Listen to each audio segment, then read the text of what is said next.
Can't live without my true self. Spike Lee, he makes joints. I want to make blunts. I want to make films that have blunt messages, you know. Mega Bob Marley spliffs. I want to make films that's going to touch the hearts of the audience. I don't want to just entertain the audience. I want to educate the audience also. Well, there are a lot of good movies out, but there aren't too many that are actually dedicated to African American women and that are written by local filmmakers. So today we are happy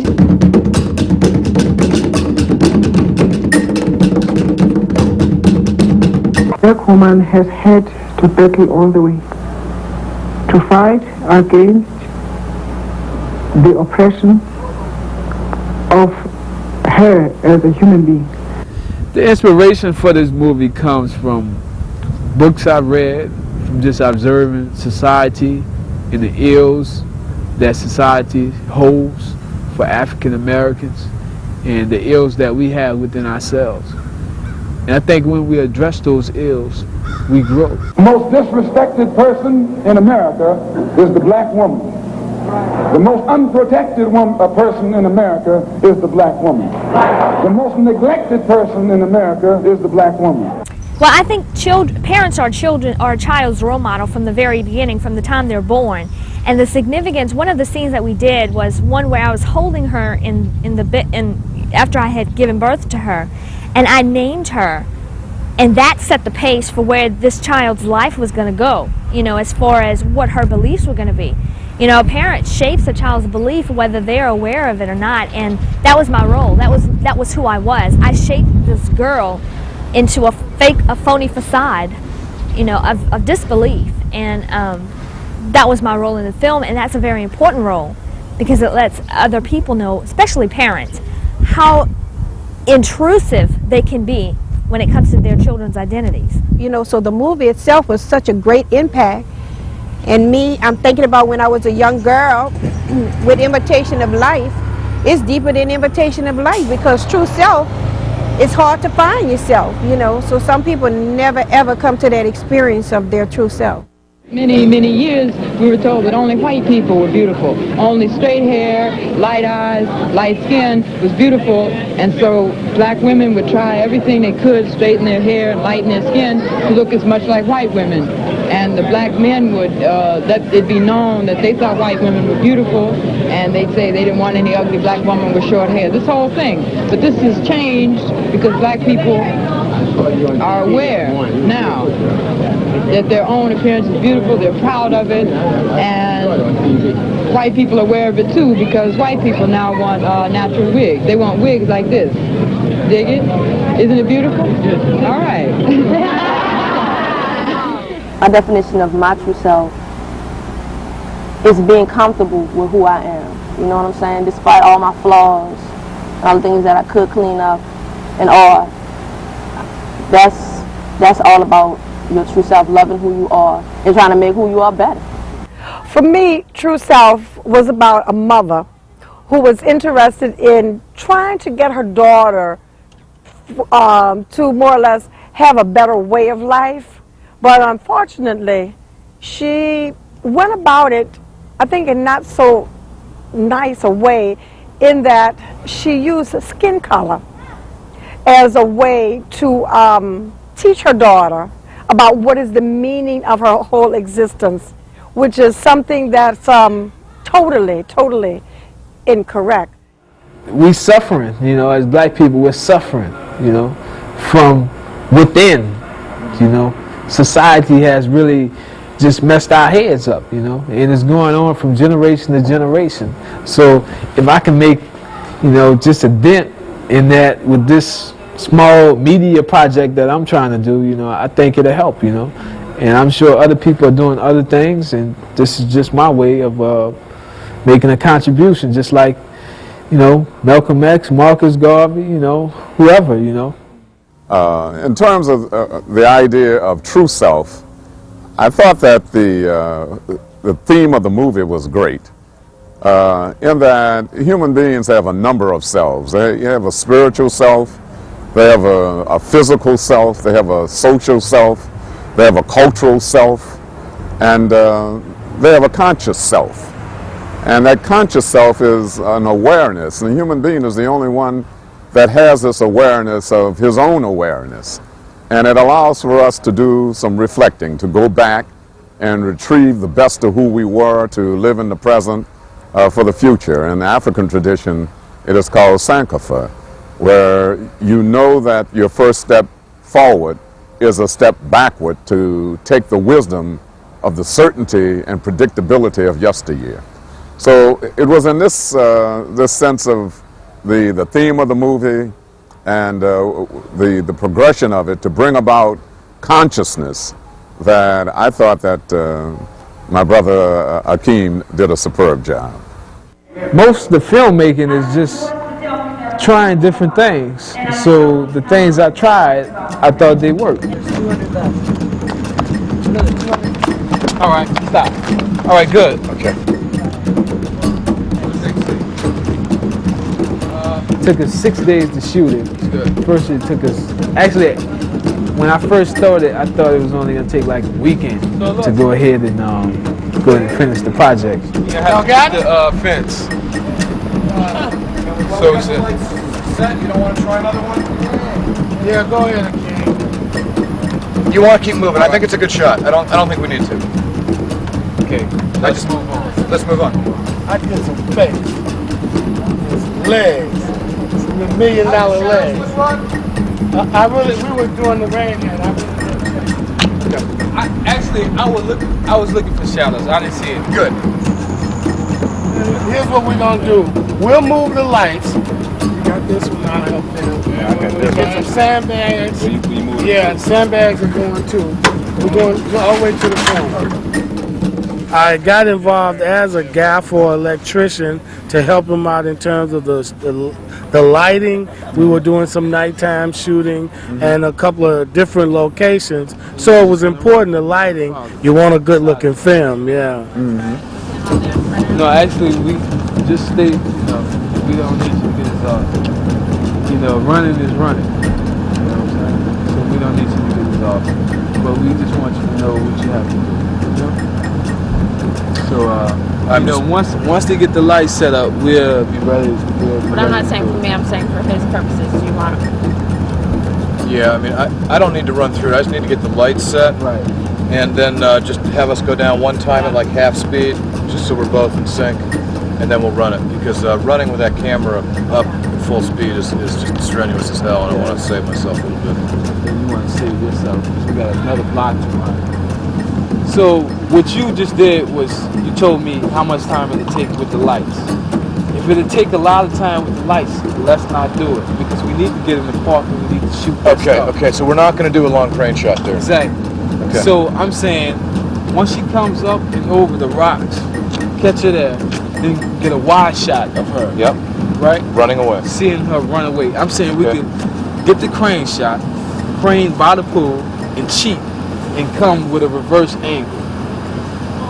On the street is that Coliseum Street. Yep. Right there, and then we can have that shot that we need. Okay. So we can do it with 2 5Ks, maybe Right. 12. Exactly. Okay, I don't know what we're doing yet. Let's get these two knocked down and get back with me when we're ready. All right. So let's look at this light. You know what? The light. What's your foot?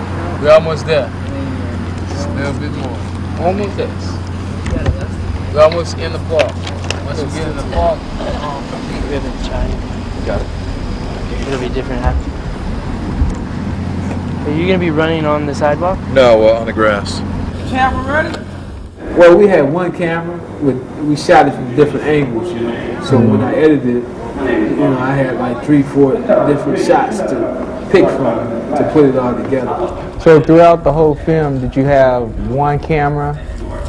Okay. Yeah, throughout the whole film, we had one camera. Usually, with small independent projects, you usually have one camera. Okay. Because when you start talking about 2 cameras, 3 cameras, you gotta hire those people to manage those different cameras from those different scenes, And I first started off in a video club in high school, and then I started working on a cable access program called Nubian TV. I did about 30 episodes of that over a course of like 4 years, education coupled with going to school, I've learned and I've grown a lot. Okay, Mungata, we're going to take it back to our roots. On Nubian TV, you got Big Boy over here. Mbwakwa. Yes. And that is my African king to the right, my homeboy, the Prince of Africa, Andre Ben Hameen. Yes. Yes, we're chilling in the village of New Orleans, you know what I'm saying? We just came through, you know what I'm saying? We rode through on our elephants or whatever. Yeah. And it's like this, we just want to say what's up. We on this Nubian TV. Like that. Nubian. What you be in? We be in New Orleans. Yeah. Yeah. Nubian TV. Nubian TV like that. Tough question. Well, I would like to see, of course, my black sisters wear their hair natural. Not necessarily in dreadlocks, because that's not for everyone, but this plastic stuff that they put in their hair, these extensions and weaves and stuff, it's nice for a style and a fad if that's where you're mentally coming from. But it's a shame that you have to be coming from that angle. Personally, I don't like it. You know, it's like if you're trying to look like a dread, why don't you just go dread? You know, why put all these braids in your hair trying to look like dreadlock and not be dreadlock? You know, but who am I to criticize? Everybody has their own way. It's like if I criticize, that's negativity coming from me, and if negativity is coming from me, it's going to come back to me. So I can't criticize. You know, I wish they could see that their natural self is the beautiful self. The whole purpose of hip-hop is, I mean, it's fly to be yourself. You know, you gotta, being yourself is enough to contribute to hip-hop. Everybody, I mean, from all cultures, Japanese, Jewish, black, whatever your nationality is, that's the beautiful thing about hip-hop is that you bring your own world to the, you know, it's like a big puzzle when you add your own piece to your immediate surroundings. You know what I mean? And you have to be in tune with yourself to really develop a concept, and you gotta be educated. Again, I can't stress that enough, especially to know how to read and stuff like that, because you can't develop a fly concept or make people want to listen to the lyrics and the ideas that you have if you can't construct the concept properly. Word. You know what I mean? So education is very important, you know what I'm saying? Not to sound preachy enough, but, you know, I mean, I can't stress that enough, you know, but just stay in tune with yourself and write about the stuff that you know about. That's enough. Being yourself is enough. It got me where I am, you know what I mean? Yo, this is Diamond T, hosting Nubian TV today. Right now, sitting here with my man Common Sense. Business. How you doing? How you doing, brother? Peace. Chilling. What's up to everybody in New Orleans, Nubian TV? Peace to my man Diamond, our king. What's up, y'all? How you enjoyed your stay so far in here? It's been cool, man. I had been here before kicking it because, you know, I used to go to school down south, so sometimes we would take trips up here because one of my mother's girlfriends stayed up here. So, you know, I always like New Orleans, man, coming to kick it, you know? All right. Get bubbly, trip out. Yeah. Well, how long have you been in the business, brother? Well, my first album came out in '92, which was entitled Can I Borrow a Dollar? And the second one came out in '94. That one was Resurrection. So I guess, you know, officially been in the business since '92. That's when my first record came out. But, you know, I've been working on music since, like, I was about 12, 11. So, you know how that go. What is your idea of being free? My freedom is to live like in Africa, the land free, the people just free, everybody eat food, everybody drink, everybody live on the same level, everybody love each other. There's no war, there's no fighting, there's no envy, there's no jealousy, there's no greediness, there's unity. That is freedom. Black Thought, you know what I'm saying? Lead vocalist from the Roots crew. You know what I mean? That's my name.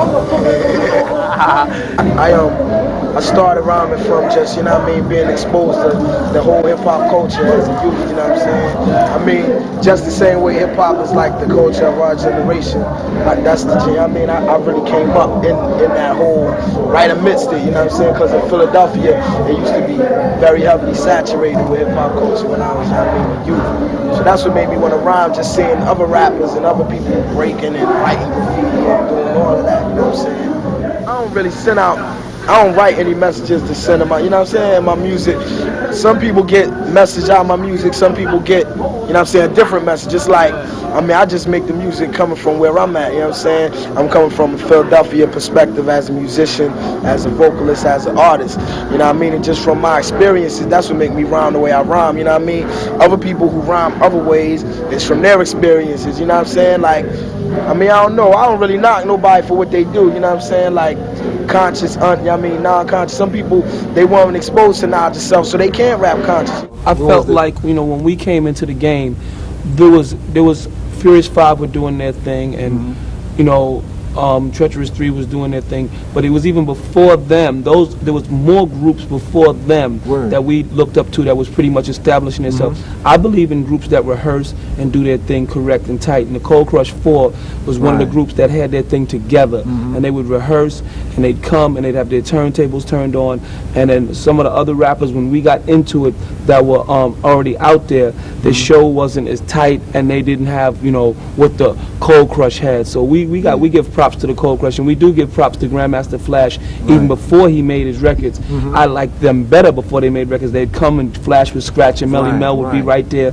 When see, it's a harder job to come out there when you don't have a record out. And Run DMC always was able to come even when we had one record out and do a half-hour to an hour show without a record being out, because that's what true old school and the true hip-hop is about, being able to come and show your skills. We just want to say that keep your eyes on Nubian TV. It's all that. Believe that. Sure enough, you have just witnessed Run DMC in the flesh. JMJ in spirit. He's around here somewhere. But you kids be chilling till. Watch these brothers. They are still out here. They ain't going nowhere. They out here like eviction. So y'all be chilling till. Peace. Right. I really can't give you that much information because I haven't done it yet. But in August, I plan to be in my first motion picture. It's the Blues Brothers with Dan Aykroyd and you know, the old Blues Brothers. They're doing a second one, and John Goodman is going to be the co-star in that. And I play Voodoo Queen, who gives them soul. So they don't see me to the very end, but it's a minor role, but it's cool. I can take about 3 more. Yeah. What would it take for you to be in my film? What would it take for you to be in my film? To be in your film? What would I have to do? Who would I have to contact? My mama. My mama. My mama. Strictly chilling with Nubian TV. They got the scoop. Come to the 7 so you can feel me. It's like this. It's like this. Chilling in the house with Nubian TV. The revolution must be televised. Feel that. Funding? Well, that's a long story. It's a painful story. People, you know, hey, it's a painful story. Yeah, we had a lot of financial difficulties making this film, you know. At first I tried to get grants and loans and, you know, do it that way to get the money to make the film after I wrote it. But then I realized with all the literature I've read that you have to do some things for yourself. You have to do for self. So I decided to go into my pockets and work as hard as I possibly can and to raise the money. And I was able to do that. I had to find a way to make it because this film and other films that I have need to be made. Plus student loans. You know, I was really determined to make the film, you know, by, like Malcolm X said, by any means necessary. By any means necessary. I hate to say, but the support black filmmakers get in this market is just horrendous. There's a lot of creative effort that can be put forth, but most of the local filmmakers, they find that they can't get the necessary support, both from commercial and individuals to obtain some of their projects. There needs to be more training. There's only one film training source in this whole city, and that's to UNO. Well, you know, black filmmakers, they do it because they love it, and they're going to do what we call guerrilla filmmaking. Right. They're going to find a way to make their movie. And that's what the brother Akeem did, and that's what all of the local filmmakers are trying to do. But there has to be a concerted effort where some business people step forward, or even some city or state individuals step forward and support black filmmaking. My name is Dewana McCabe, and I'm working with Akeem and Terrence and Ron. Today we're working on the casting, and I'm the assistant casting director for this project called True Self that I'm really excited to be a part of. Right now what we're doing is holding auditions, and I'm the first stop. When people come in, I screen them. I ask them to fill out an information sheet that tells us a little bit about them. I also screen them for which role they should audition for, be cast for. We have a couple of different areas that we need people in, and we sort of have an idea of physically what we're looking for. So I try to screen the people when they're coming in and have them read for those appropriate roles. And I send them on up to Akeem and Terrence and Ron for the actual filming of the audition. I have to give you a cue. You will take. And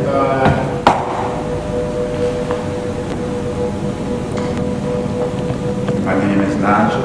I'm applying for Baba Shango. My number is 15. So I start. Yeah, you can start reading this Monday. Easy. You'll see the lines. Yes, sister, I am composed for a survivor of the African Holocaust. We are a non-profit organization. We are restarting a breakfast program for intercity children that are in 5 New Orleans elementary schools. Your ancestors were one of those who had to go through the African Holocaust. Why are you always crying, baby, for money? Don't you have a job? You should be happy that you're in America. Yes, I do have a job. My given name is Morris FX Jeff Jr. My African name is Neibu Akili Tahuti. I had the pleasure of playing the role of Baba Shango in the movie, and I was quite impressed that I was first asked to do it, given that I have no acting ability, and but more impressed that the role that I had to play. Baba Shango fit very much my own personal character, coming out of the settlement house movement where I was an executive, having to raise money for children and dedicated my life to working with children. It was quite easy to accept that role, and being as that I'm now moving toward maturity and seniority and age, it even made it, it even connected me even better. I enjoyed the role. I saw in it an opportunity to do some teaching, and I thought that that fitted my personality very well, and I hope that that it came out all right for those who had a chance to view it. Okay, right there is fine. So we need an X there. Are you gonna start this now? Yeah. Baby dog, you're my sunshine and my rain. I love you, honey dip. You and me belong together. You see, you and me, oh. Love you, honey dip. You see, me and you belong together. We have the same English class together. Live in the same city. Both our parents got money. We both dress alike. And most of all, we have the same skin color. By the way, when you gonna live with me?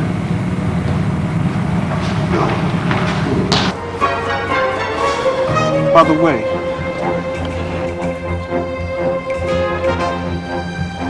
when are you gonna let a brother hit them? My name is Kerry Emil. The movie was something that I feel gave me a lot of experience. I enjoyed it. It's the type of work that I like to do. My character was a player. You know, the college the college type of person, but basically the type of individual with the mindset of, when it comes to women, you know, it's all about how many you can get.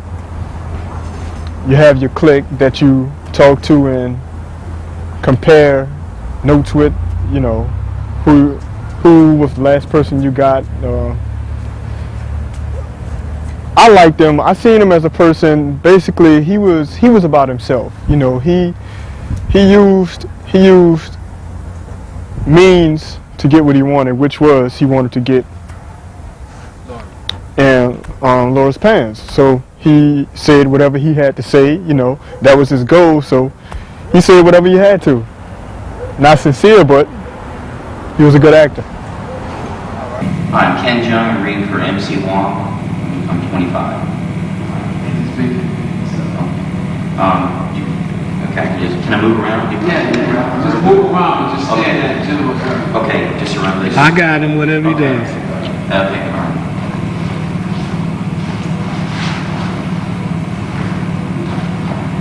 Girl, you're so fine. And your booty's just so big. Damn. You know what? I'll even drink your mother-sucking bathwater, girl. I could really love you, baby. My name's Ken Jung. Yeah, it was great because especially from an Asian American perspective, being invited to do an African American project, you know, that to me was good enough for me to even, I was honored to even be asked to do it. Yeah. So that was a big thrill for me, and it was it was fun, and you know, it's educational at the same time. So you know, that's why I eagerly wanted to do it. So yeah. Thanks. Sounds great. Where's my money? Where's my money? Where I got my money? I read it in the paper, naturally. I look forward to reading the paper to find out about auditions, and I called in sick from work, and I went to the audition, and that's how I got here. I did not expect a call back, but I called in, I put in my best performance to be sick. So. And you got the role. And I got the role, so I was very, very proud of myself, and very thankful that I did. This whole project is just like bust my mind open because they got a lot of people who would really like to act, you know. Yeah. And they have a lot of people who have a lot of talent, you know. So why you didn't choose this girl right here? Because it's good that she auditioned. It really helped me to get the character together because I started off from Gloria as being a little baby and progressing on to a woman. This little girl, she really didn't fit in that mix of looking like the same person. Some little girls were too dark, some were too light, you know. Just finding the right person for the part, because it is a flashback movie. Gloria, you changed. You're not the same. You're not the same. Look at your hair. That's a lot of weed. And girl, look at your face. You didn't wear that much makeup before. I am not jealous. I don't need boys to tell me I'm cute or I'm fine. Gloria, you've changed. You're not the same. Look at your hair. That's a lot of weed. I don't need compliments to feel good about myself. I don't wear makeup because I don't need makeup to look good. I was born beautiful. My name is Gabriella Ballard. My character's name is Tamila. I think that my character had really was me. You know what I'm saying? It really portrayed me to a T. And it was, it flowed with ease because I'm often the person that's like, okay, you don't have to do this, you don't have to do that. And I also stumble myself sometimes, but I think that me and the character really related well because in this day and age, you need somebody to be there for you, to be able to, you know, talk to and talk with. And so I think Tamila represented that. She was basically me, you know. So it's like, it was fun. It was a little different because usually I would bring notice to it, but I wouldn't have really sweated, you know, her weave and all that kind of stuff, because I don't think that makes you less real or less on yourself than, you know, having your natural hair. You know what I'm saying? It's what's inside you. That's on the outside. So I think that, you know, we were the same but different.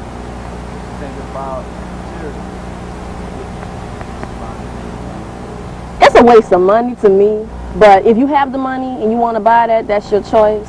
Me personally, being in school and everything, it's a struggle to try to keep up with the Joneses, but it's like it was never really important to me because I grew up, my parents, you know, taught me the value of a dollar bill, and if you got other things that you could be doing with your money, why spend it on name brand stuff, you know what I'm saying? You know, but like I said, if that's what you want to do that. I just don't think that it's important at all because materialism makes you miss out on so many other important opportunities. You know, worrying about who got this and who got that. You know, create something.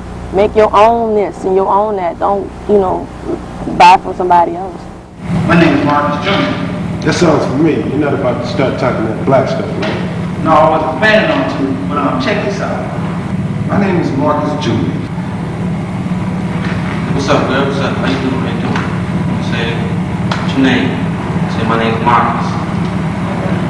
Yeah. What you doing? No waiting on the bus? You know what I'm saying? You ain't got no ride, you ain't got no van. Did you know that at one time only black women were respected and considered goddesses? See, in Africa, where you and I are originally from, the woman was considered to have highest intellect. She was cherished and respected for her feminine perspective.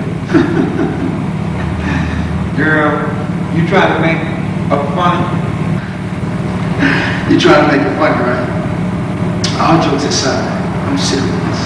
You see, in Africa, where you and I are originally from, the woman was considered to have the highest intellect.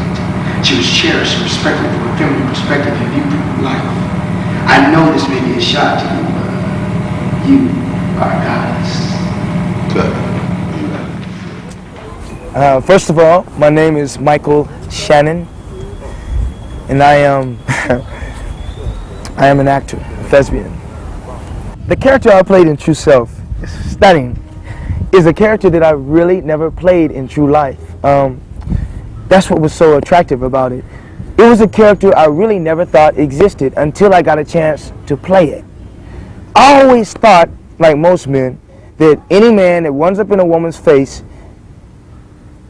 has got some angle, and it's usually pointed toward what's below her belt.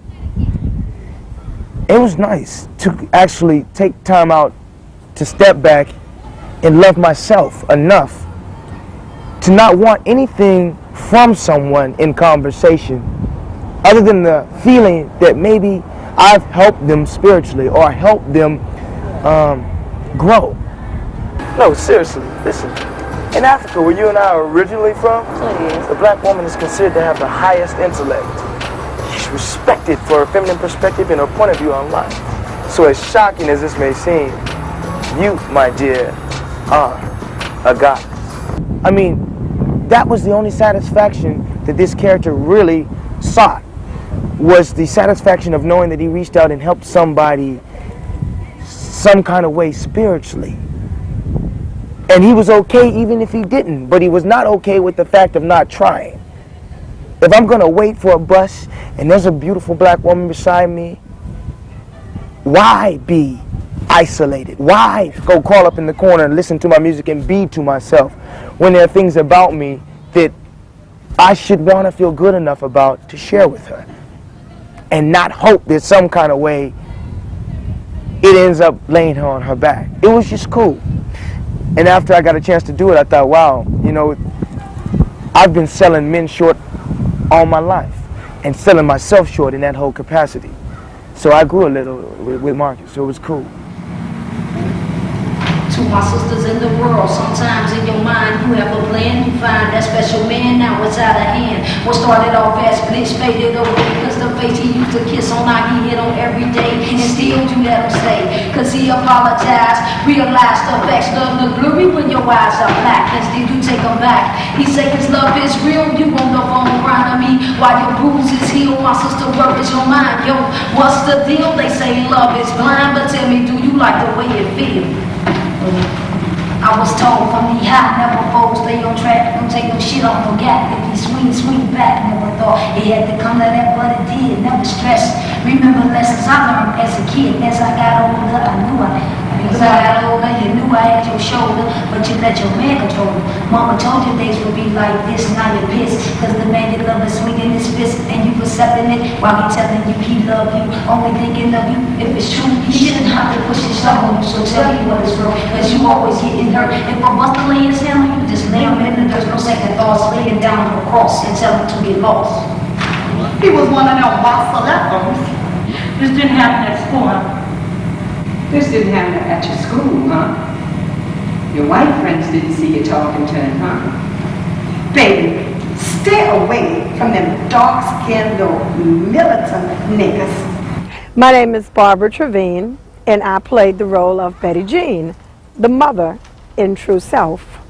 Oh, I was really very nervous about going for an audition, and when it was told that well, it's a role for the mother, I'm like, oh, now I understand why the actors in Hollywood say after they get to be a certain age, there's always just mother roles that become available. It's like they don't get to play the young woman or the aspiring person. They get to play the mother. So I said, well, heck, why not? I'll go for it, and I'll be the mother, because somebody had to be the mother. I said, well, why not me? Why do I have to be black? Why can't I be white? Why do I have to be black? Why can't I be white? My name is Majanique Nord, and I played Gloria at 7, and I really had fun working in the movie. What do I think about the movie? I think the whole entire movie, I think is great. I think they get very detailed how women are, how we are not responsible for who we are, how we are taught the wrong values, how we're not willing to search. And this movie here is giving you an outlook on what we need to do for ourselves as being true selves, women, especially New Orleans women. So I think it's, it hits the great spot here in New Orleans to let women know that we need to start being more aware of who we are. I think racism is alive and well right here in New Orleans. I think it's what we call now corporate racism, and I see racism among our own race. So yeah, it's alive and thriving. And unfortunately, we compare each other in terms of skin color. We still do that amongst ourselves, and we have to stop. We have to stop. There are a lot of people out there who truly don't know who they are, don't like who they are, don't like their culture, don't like what they see, their hair, their pure, true, honest beauty. And everybody has it. So hopefully, I thought that was the goal of this movie, to tap into the soul, the beauty, the true self in everyone, and enable you to embrace it. Because everyone has things about them they wish they could change. But you are what you are. And love those things because they make you unique. You don't want to be like everyone else. You don't want her nose. You don't want his mouth. There you go. You got a heart, a mouth, a nose, and a smile on your own. They got people who want yours. So love yourself. And if I could see how a certain line or word or scene affected people after this is all over, I guess that would be the greatest gift I could receive. True self, can't live without my true self, true self. I'm lost, walking blindly, God help me find me, I'm in search for self, I need your strength to guide me, my eyes are focused on material things and wealth. Living life as someone else, I pray to find my true self. As I look into the mirror, keeping out my clothes, strike a pose, crack a smile, checking out my goals. Close at hand, some fresh cologne, so I spread it all over. Mirror, mirror on the wall, how you like this slugged up soldier? Fresh dress, smelling clean, hat tilt to the side. I had to pause to brush my sleeve, then the mirror replied, "You the freshest, I'm not gonna lie, but there's one thing you must know. That dark-skinned sister named Camila, she just got to go." So I sat out all alone, left Camila at home. Hit some clubs across the river and searched for me a red bone. Seen a spot that looked hot, so I pulled to the side. Fixed my hair, look in the mirror. clearer than I wink my eye. I hit the club, keep the scene. I see I'm in the right place. I'm standing tall, clean and lean. Attention's all in my face. Just as I walk to the bar to take me a seat, a fine young tender came to me and said her name's Monique. She had long hair, pretty lips, and pretty green eyes. A tight mini skirt tattoo high up her thighs. It seems the words she was talking was nothing but lies. Back in my mind, all I hear is Tamila's cries. Now I'm lost, walking blindly. God help me find me in search of self. I need your strength to guide me. My eyes are focused on material things and wealth. Living life as someone else, I pray to find my true self. True self, true self. I'm searching for my true self. True self, God help me find my true self. True self, can't live without my true self. True self. As I rise, another day the sun is shining brightly. Tomorrow came, but I still can't put the past behind me. Days I would trade, though I know that it's my load to carry. Lessons taught, yet unlearned, and they would swear I'm happy. Stay to myself, dwell in the darkest places, visualize.